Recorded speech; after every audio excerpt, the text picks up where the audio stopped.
നോക്കിയിട്ട് വരട്ടെ എന്നും പറഞ്ഞ് അവർ നോക്കാൻ പോയ ആ സമയത്ത് ഞാൻ ഉടമ്പടി കാശുരൂപം കയ്യിൽ വെച്ച് മുറുക്കി പ്രാർത്ഥിച്ചുകൊണ്ടിരിക്കുകയായിരുന്നു. അമ്മ എനിക്കൊരു അടയാളം കാണിച്ചു തരണേന്ന്.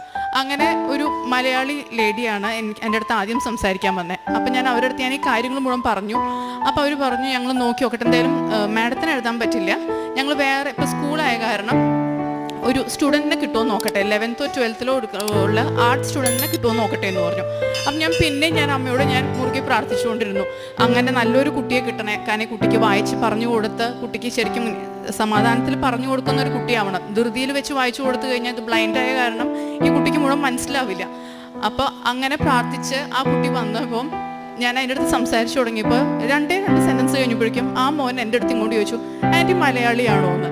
അപ്പോൾ എനിക്ക് സന്തോഷമായി, ഒരു മലയാളിയാണ്. അപ്പം ഞാൻ ആ കുട്ടിക്ക് സമാധാനത്തിൽ നിന്ന് കാര്യങ്ങളൊക്കെ പറഞ്ഞു കൊടുത്തു. ഈ കുട്ടി ബ്ലൈൻഡാണ്, അപ്പോൾ സ്ലോലി വേണം ക്വസ്റ്റ്യൻസ് ഒക്കെ വായിച്ചു കൊടുക്കാൻ. അങ്ങനെ അമ്മ അടുത്തത് ഇടപെട്ട് അങ്ങനെ നല്ലൊരു റൈറ്ററിനെ കിട്ടി.